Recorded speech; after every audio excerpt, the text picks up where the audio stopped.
Welcome back from the break, Ram fans, and to yet another installment of Missed Moments, where I give you a rundown on everything you may have missed throughout the world of sports from this past week. I've got a fun one planned, so let's get right into it. Look, it's no secret that I'm a huge baseball fan, and while Rocktober didn't get to happen this year, it doesn't mean I can't still appreciate some good October baseball. With week 1 of the postseason already behind us, here are 5 moments you may have missed. When it comes to my 5th pick, I have to start with the Brewers and the Braves. In Game 2 of this year's NLDS between Atlanta and Milwaukee, it was bound to be a pitcher's duel with Max Fried and Brandon Woodruff both on the mound. Most days, I'd choose Woodruff to win the battle, as he's easily been one of the strongest pitchers throughout this entire season, putting up a .256 ERA and 14 wins. But in this one, Fried absolutely dominated, pitching 6 innings that included 9 strikeouts, 3 hits, and no walks.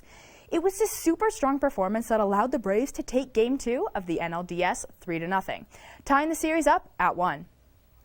Moving on to my 4th pick of this week's postseason action, we head over to the American League, where the Red Sox have had not 1, but 2 comeback wins against fellow division rivals, the Tampa Bay Rays.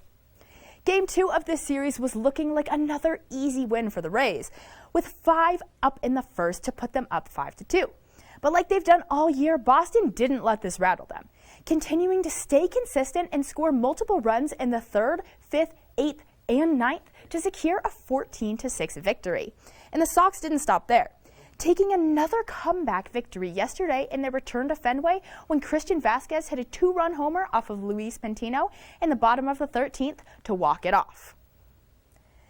I'm not going to lie when I say that my 3rd pick gives me physical pain to talk about, but I have to mention Chris Taylor's walk-off home run in the bottom of the 9th to secure the Dodgers a trip to the NLDS. This one was easily more of the exciting 2 wildcard games, and it came down to the very end. The Cardinals took an early 1-0 lead in the first, but the Dodgers responded a couple innings later with, of course, a Justin Turner home run to tie things up. St. Louis had many chances to pull through and take this elimination game, but in the end, the St. Louis bullpen just couldn't close it out. And after a 2-out walk to Cody Bellinger, Chris Taylor was able to come up to the plate and win it all for LA. We're nearing the end, but before we get to my number 1, my 2nd pick has to be the incredibly dominant performance from Giants pitcher Logan Webb. In the opening game of the NLDS, we saw the Giants absolutely destroy the Dodgers in McCovey Cove, winning 4-0. You could say that the Giants won because of home runs from San Francisco favorites like Buster Posey and Brandon Crawford, but I personally think it was the outstanding pitching performance from Logan Webb that really secured the victory. Webb pitched 7.2 scoreless innings with 10 strikeouts and no walks. Anyone who knows the NL West knows how hard it is to shut out the Dodgers. And in the postseason, come on, now that is what we love to see.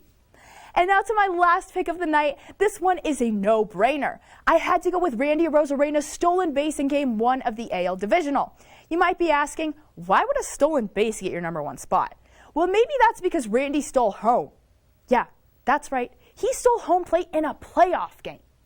If that doesn't show you how much the Rays are fighting for this, then I don't know what will. With the ballsy play, Arozarena made postseason history by being the first player to ever steal home and homer in the same game. And he's also the first player to have a straight steal of home since 1955, when legendary Jackie Robinson did it in the playoffs. To say this was an exciting moment would be an understatement. And well, Ram fans, with all of that, those are all of my missed moments for this week.